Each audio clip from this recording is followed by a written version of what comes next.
Hello दोस्तों, मेरे channel पर आप सभी का स्वागत है। 7वें फ्लोर पर रहने वाली कांता आंटी की बहू सुधा ने बाथरूम में शावर से लटककर आत्महत्या कर ली थी। हमारी बिल्डिंग में हर तरफ मानो कोहराम मच गया था। ढेर सारे लोग, पुलिस, प्रेस, हर किसी के पास दूसरों को सुनाने के लिए अपनी अपनी एक कहानी मिल गई थी। फिर कुछ देर बाद उसकी बॉडी को पोस्टमार्टम के लिए भेजा गया और फिर बाद में पुलिस ने कांता आंटी, उनके पति रमेश अंकल और सुधा के पति अजय को हथकड़ी पहनाकर पुलिस स्टेशन ले गई। इसके बाद जब सब लोग आत्महत्या के कारण की खोज में लगे तो सबसे बड़ा वीआईपी उनके घर का नौकर सोनू बन गया था, जिसको बिल्डिंग के हर घर की औरतें कुछ खिला पिलाकर अंदर की बात निकालने की कोशिश कर रही थी। वह भी आंखों को फैला फैला कर बता रहा था कि कांता आंटी सुधा भाभी को कितना डांटा करती थी और यहाँ तक कि बात बात पर हाथ भी उठा देती थी। उनकी शादी को 1 साल हो गई थी, परंतु उनको आज तक मायके तक नहीं जाने दिया गया था और छोटी छोटी गलती पर 2-2 दिन तक उनको भूखे रहने की सज़ा सुनाई जाती थी। हम औरतें आंखों को फैला फैला कर आश्चर्य कर रही थी कि एक ही बिल्डिंग में रहने के बावजूद इतना कुछ हो रहा था और हमें कुछ पता ही नहीं चला। ये तो हमें पता था कि कांता आंटी थोड़े कड़े स्वभाव की अनुशासन प्रिय महिला है, पर फिर भी हमारे लिए तो उनका स्वभाव बहुत अच्छा था। हमेशा समय पर साथ देने वाली औरत लगती थी। गरीब घर की सुधा को उन्होंने उसकी सुंदरता पर रीझ कर बिना दान दहेज के अपनाया था। कांता आंटी एक पढ़ी लिखी औरत है और वो एक बुटीक चलाती है, जिससे अच्छा खासा पैसा भी कमाती है। इतना बड़ा बुटीक चलाने वाली स्मार्ट सास की बहू सुधा अगर दिन भर घर में रहकर घरेलू औरत ही बनी रहना चाहती थी तो यह शायद उसकी अपनी पसंद थी। सोनू की बातों पर पूरा विश्वास तो नहीं हो रहा था कि अगर बहू के नाम पर कांता आंटी को नौकरानी ही चाहिए थी तो फिर उस नौकरानी के लिए एक 24 घंटे नौकर सोनू की क्या ज़रूरत थी भला। अगर कोई औरत हर समय घर में अकेली रहकर चौका बर्तन देखती थी तो फिर दिन भर बाहर रहने वाली सास उसको भूखे रहने की सज़ा कैसे दे सकती है भला। मगर कोई तो बात होगी ही। सुधा की बॉडी अभी हमारे सामने ही ले जाई गई थी। उसकी शादी को पूरा 1 साल बीतने को आया था, पर सुधा को कभी हमने घर से अकेले बाहर निकलते नहीं देखा था। कौन जाने इनके घर की अंदर की असलियत क्या थी।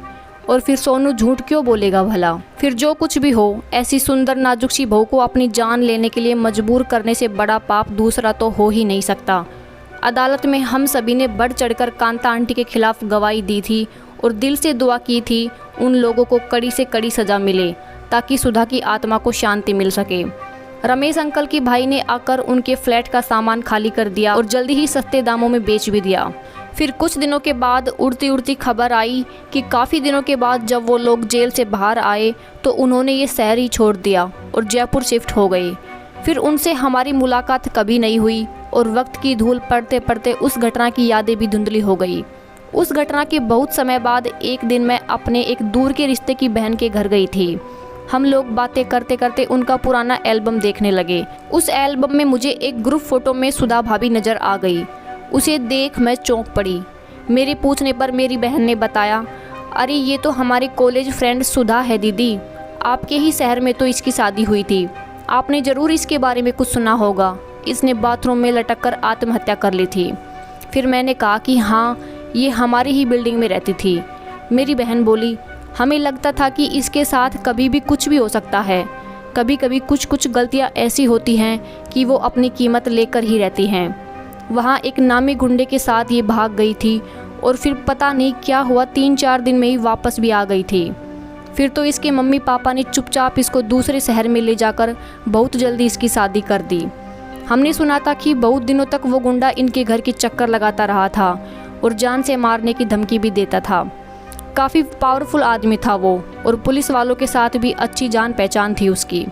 फिर बाद में क्या हुआ ये तो मुझे नहीं पता, पर कोई ना कोई तो बात ज़रूर होगी जो सुधा ऐसा कदम उठाने को मजबूर हो गई। उसकी बातें सुनकर मैं हक्की बक्की रह गई। मैंने दबी आवाज़ में कहा, पर उनके नौकर सोनू ने तो कुछ और ही बताया था।